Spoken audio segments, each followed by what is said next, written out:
a little bit of morning cloud cover, back to around 80. I'm KIRO 7, pinpoint meteorologist Nick Allard.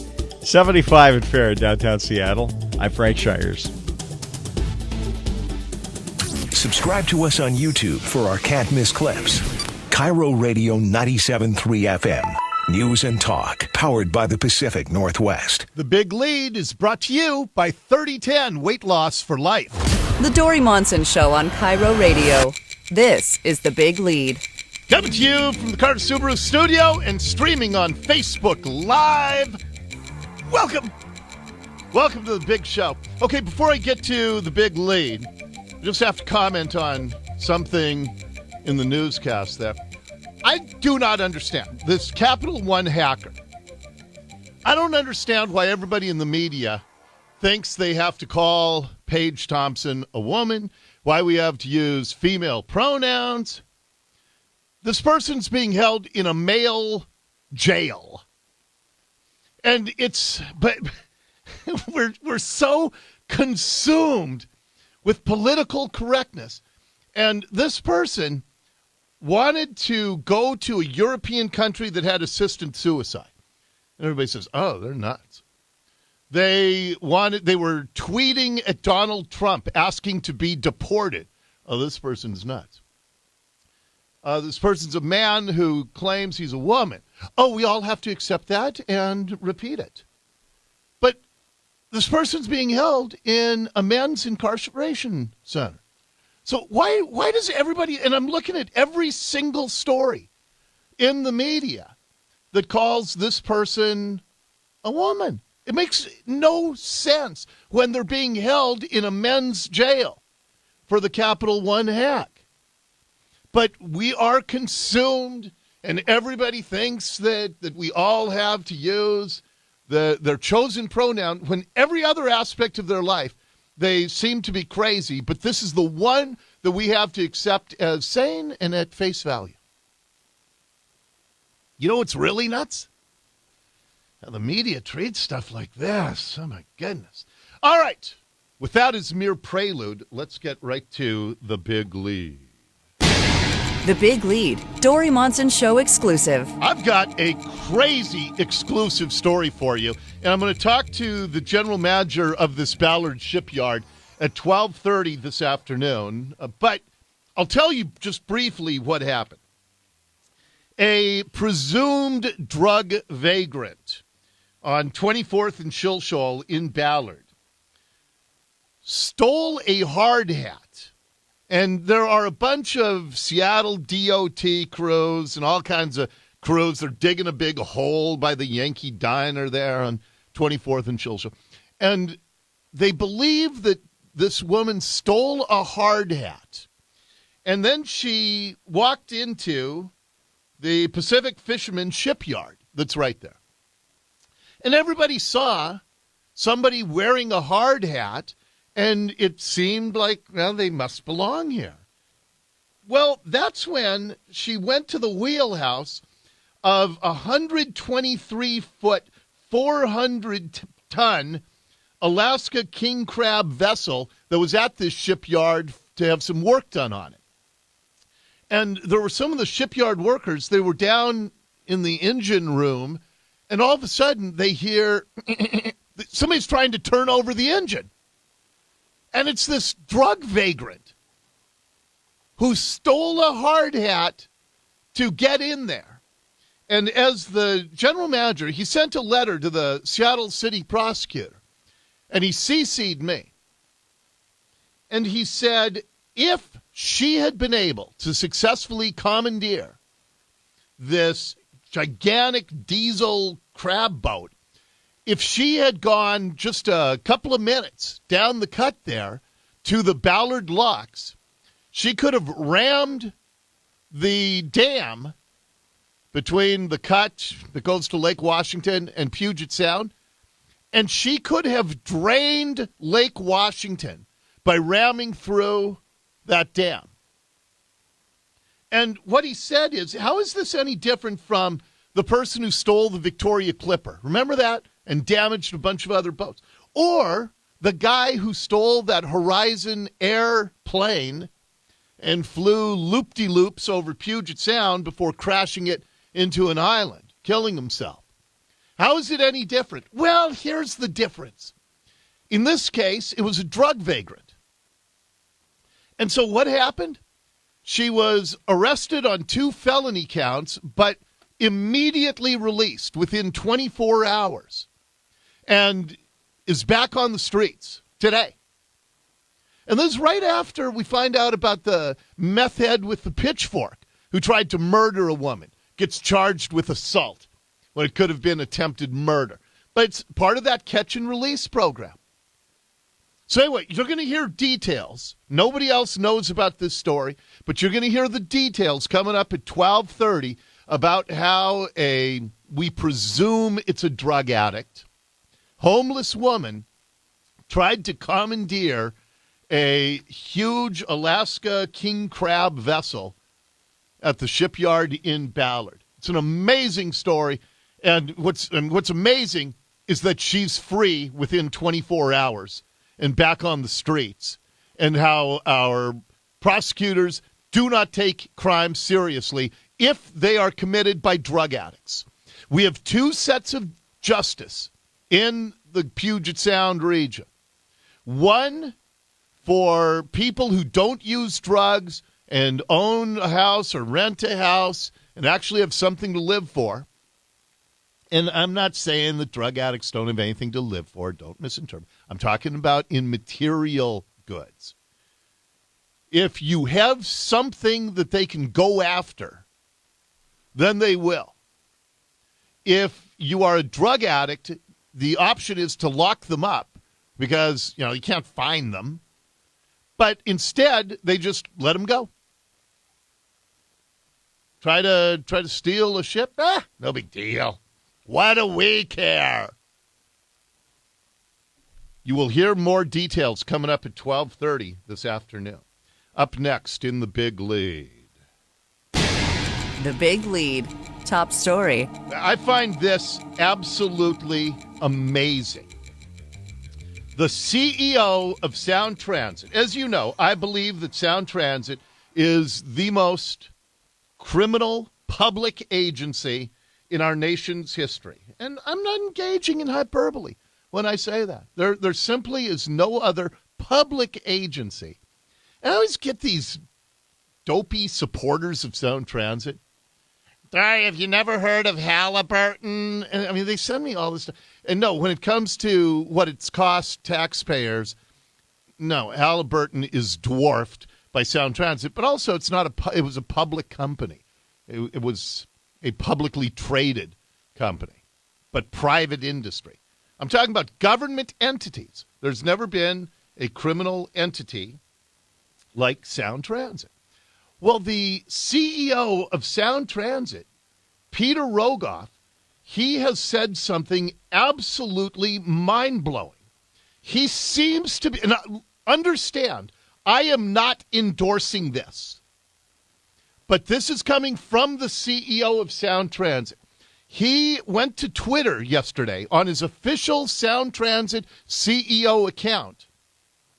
And he seems to be saying that if you have a problem with Sound Transit, if your car is worth $8,000 and they're taxing it based on $20,000 worth of value, and you're tired of the criminal acts of Sound Transit, the CEO of Sound Transit seems to be saying, again, did I mention I'm not endorsing this? Go and stand on a track in front of one of their trains if you're not happy with Sound Transit. Again, this is coming from the CEO. And again, not endorsed by Dori Monson or the Dori Monson Show or Bonneville, Seattle. Let me explain. So downtown Seattle, there are a bunch of people who are sick and tired of all the gridlock. And so, the streets have been taken over by bike lanes, bus lanes. It's impossible to drive around. And the vast majority of people still get around by car. And so there are a lot of people who drive in the bus lane to get around some of the traffic. Well, there were some activists in downtown Seattle. They have red flags, and they're standing in the bus lane in front of cars, and the cars are cheating. I'm not saying they're not. But these activists are standing in the middle of the street, and they were yelling at the bus lane violator cars to get out of the lane. Bus only lane. Oh, you're in the wrong lane, honey. Oh, I moved. Yeah. So they're yelling, bus only lane. You're in the wrong lane, honey. Peter Rogoff, the CEO of Sound Transit, on his official Sound Transit CEO Twitter account, wrote, "Kudos to these heroes for mobility. Pity that they must take to the streets like this." So he is endorsing people, not only endorsing it, he is calling the women, or is women and men. He is calling them heroes for standing in the street in the middle of the bus lane in front of cars.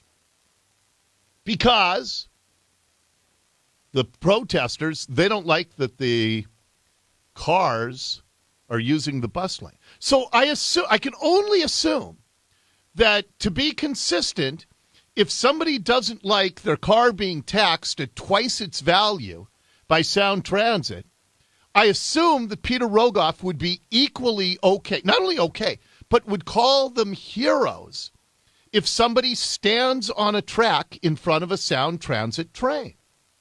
I mean, he seems to love this kind of civil disobedience when it comes to mass transit issues. Now, again, I'm not telling anybody to go stand on a train track in front of a Sound Transit train, but the CEO of Sound Transit seems to be indicating that. And by the way, these protesters in the bus lanes, they are such a great example of what's wrong in this region. We've got all these people, and they're not passive-aggressive. These protesters are just aggressive. But these people who have decided that it's up to them to enforce the law, it's really odd to me that the leftists who are most in favor of, we must have bus mobility, the leftists are also the ones who have encouraged and in large part politically caused the drug vagrant problem around here. And they have no problem, the left, when people lay in the middle of the streets gridlocking the entire region for 8 hours for the no youth jail movement. They have no problem with homeless vagrants, attempting to steal crab boats and being released within 24 hours because we can't charge these people. But you got some business person who's late to a meeting and cuts in the bus lane. Let's get out of here. You must leave this bus lane. They think that they can enforce certain laws, but while they ignore all of the others. And you have the CEO of Sound Transit calling them heroes. What if, here's maybe even a more equivalent example. Sound Transit bus that's returning to base and doesn't have any passengers on it, if it's in the bus lane, could activists stand in front of that bus and tell it to move over into the general traffic lanes? Because that bus has no business taking up space on a bus lane? I mean, is that really what Sound Transit CEO is advocating? Anybody who has any problem with any law, go stand in the middle of traffic. Or, as I said, go stand on a train track. If you're frustrated with Sound Transit, their CEO seems to be endorsing you standing on a train track. And I find that to be a reprehensible suggestion that I do not endorse. Next up in the big lead. The Big Lead, Bizarro World. Then speaking of insanity, I've got so much insanity. I've got so many stories in front of me every single day. So the Seattle City Council, they're trying to figure out how they can out-whack job themselves. And they have been so wild-eyed crazed the last few years, it's tough for them to do something that's even more stupid than what they've done already. But this is near the top here. They have introduced and will pass a bill that will, they say, protect tenants from damage charges by their landlords if the damage happened because of domestic violence. Now, this is just another feel-good measure, but what it says is, okay, if you are in a domestic violence dispute and in the course of some physical altercation, somebody puts a hole in the sheetrock of your apartment, the people who are renting the apartment are responsible for the damages. And a landlord can hold the damage deposit until it's fixed. And if it doesn't get fixed, then they can evict the tenant and keep the damage deposit.